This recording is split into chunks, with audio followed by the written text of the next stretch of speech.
Basically, at this point, I'm literally like just nervous and scared about being in the police. Just nervous and scared. So I just posted part 3 of the police report. Like I worked out logically that what I need to do to overcome my fear is to walk up to them and say, "Officers, I apologize. I'm literally beside myself with fear. You might see 3 of me." And then pause. And then if they say anything at all about, the mention of the number 3, I could say, I'm sorry. Part 3 at the featured post of via, account, Facebook account currently linked at renee4pm.com. Renee number 4 pm.com. That way. So it's and then then the reply to that is, what do you mean? Well, if they really want to mean it, it's actually the international peace sign between the truly honest, because we're logically connected. And by being logically connected, we can reason things out always. So basically what I'm telling you guys is that when 2 of you guys come at me, and there should always be 2 when you guys come at somebody, okay? When you're recording something, there should always be 2 of you guys. So when you guys both come at me, if you're spinning to the same law, if we're all spinning to the same law, we're all spinning the same story.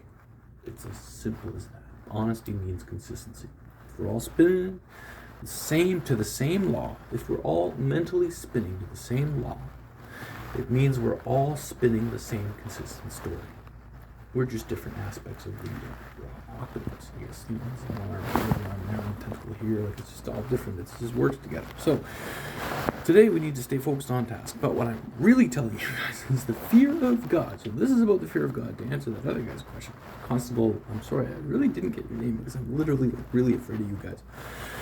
So you're coming at me as literally the scales of justice, such as I have perceived them in Canada. And I'm telling you guys, folks, I have a criminal history in Ontario that's 3 years of my life in psych wards where psychiatrists would not allow me to have even a bail hearing. The judge couldn't even help me get out of jail. And then, I was in jail for what lawyers said would have taken just 2 weeks in jail in Barrie, which is supposed to be one of the worst districts. Anyway, who cares about all that?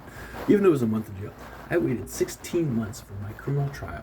I had the paperwork to show that the prosecutors legally committed a double jeopardy, which is, it's the legal definition of that is if you charge somebody 2 times with the same offense over the exact same time period, and they both result in a prison sentence, then you're committing a crime, because you're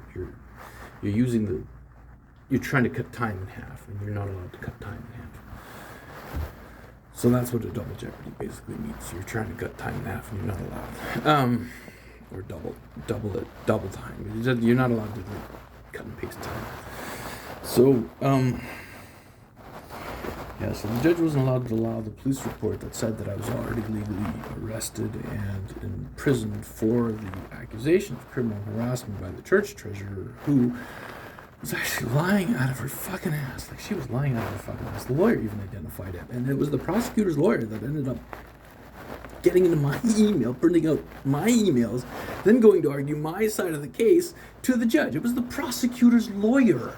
She was my lawyer to begin with, and then the prosecutors took her over. Doesn't matter. Anyway, lawyer did a really good job. She presented all the emails I asked her to present. She comes back to me in the jail cell. She says, "That girl is lying." Well, yeah, did you listen? Yeah. Anyway, so it all started when I wanted to build a school for this book called A Course in Miracles, which you can get free online at acim.org. And that book basically teaches that honesty means consistency, and the more you read the book, even though you don't understand it, the longer your own concentration is able to get, which you can apply to other situations, such as listening to a rant about honesty, which is really just meaningless in the same way. So when I'm coming inside you, it's my perception of the law in Canada. And I'm telling you guys, I have been through the fucking worst of it. The fucking worst of it. So don't even ask me about the fucking fear of God. Fuck, I live there every day. Okay? And the psychiatrists have declared me to try to be insane because I'm somehow mentally managing it. So don't even fucking go there. Then the only other thing was, I'm nervous as fuck to meet you guys. So I'm preparing speeches ahead of time. So I'm going to probably be outside, actually waiting for you smoking the pipe, ready to record you, because I'm also worried that, we're going to take a record and I'm going to disappear off into oblivion, which is exactly what happened the last fucking time I walked up to you guys and asked for help. 3rd of September, 2012, Sergeant Henderson, City of Barrie Police. Confirmed with the 4 of September police report authored by a Detective Reed, R-E-A-D, confirming that the arrest was made. And then the psychiatrists were allowed to declare me as guilty without ever giving me a criminal trial. And then the judge wasn't allowed to let the jury know that happened. And so then I tried to just have the permission to be able to record what I was saying to the psychiatrists, because they were twisting it out of proportion and completely around. So on the 3rd of July, 2015, I was in the court at Barrie, and it was case 6966, Lower Criminal Court, Barrie Courthouse, 2015, 3rd of July, 6966, at Barrie, Ontario. And then, first of all, they forgot to pick me up that day. So it's the only time in my 3 years of going to court every month at least once, that they forgot to pick me up to go to court. So then I'm driving, 130 kilometers an hour down this rural highway. It's got a speed limit of close to 80, and that's cool because that never happened before. And then the courthouse cops are dropping me off at the courthouse, and then it just happens to be time for lunch break. Wonderful. So we take another hour lunch break. Awesome. Then we get back to the courtroom, and then there's the judge and the prosecutor and the chief psychiatrist from Waypoint, Ontario Mental Health Center.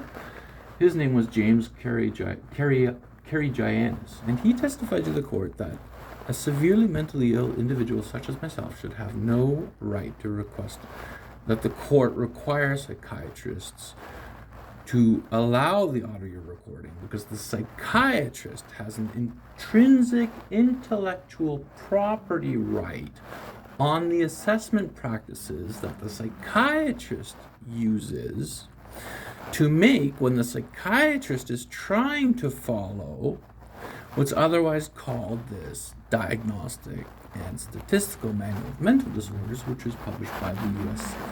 I'm not sure if it's the American Psychiatric Association or the American Psychological Association. It seems it used to be called Psychological, then they flipped their name over at some point, but I'm not clear about that. Anyway, it is the APA, and that's the standard that all the college English teacher, all the college English classrooms are adopting. Is the same standard that's in the APA medical manual for the students to learn how to write their essays, and this is the really stupid thing, they really should make it that the standard is the law book that governs that country.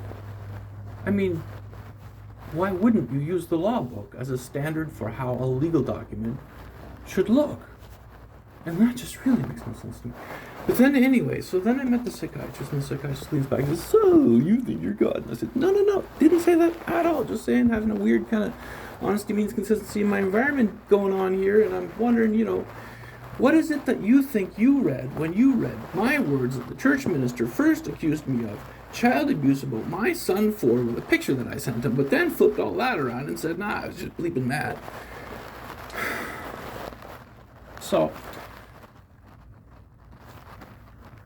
he fritzed.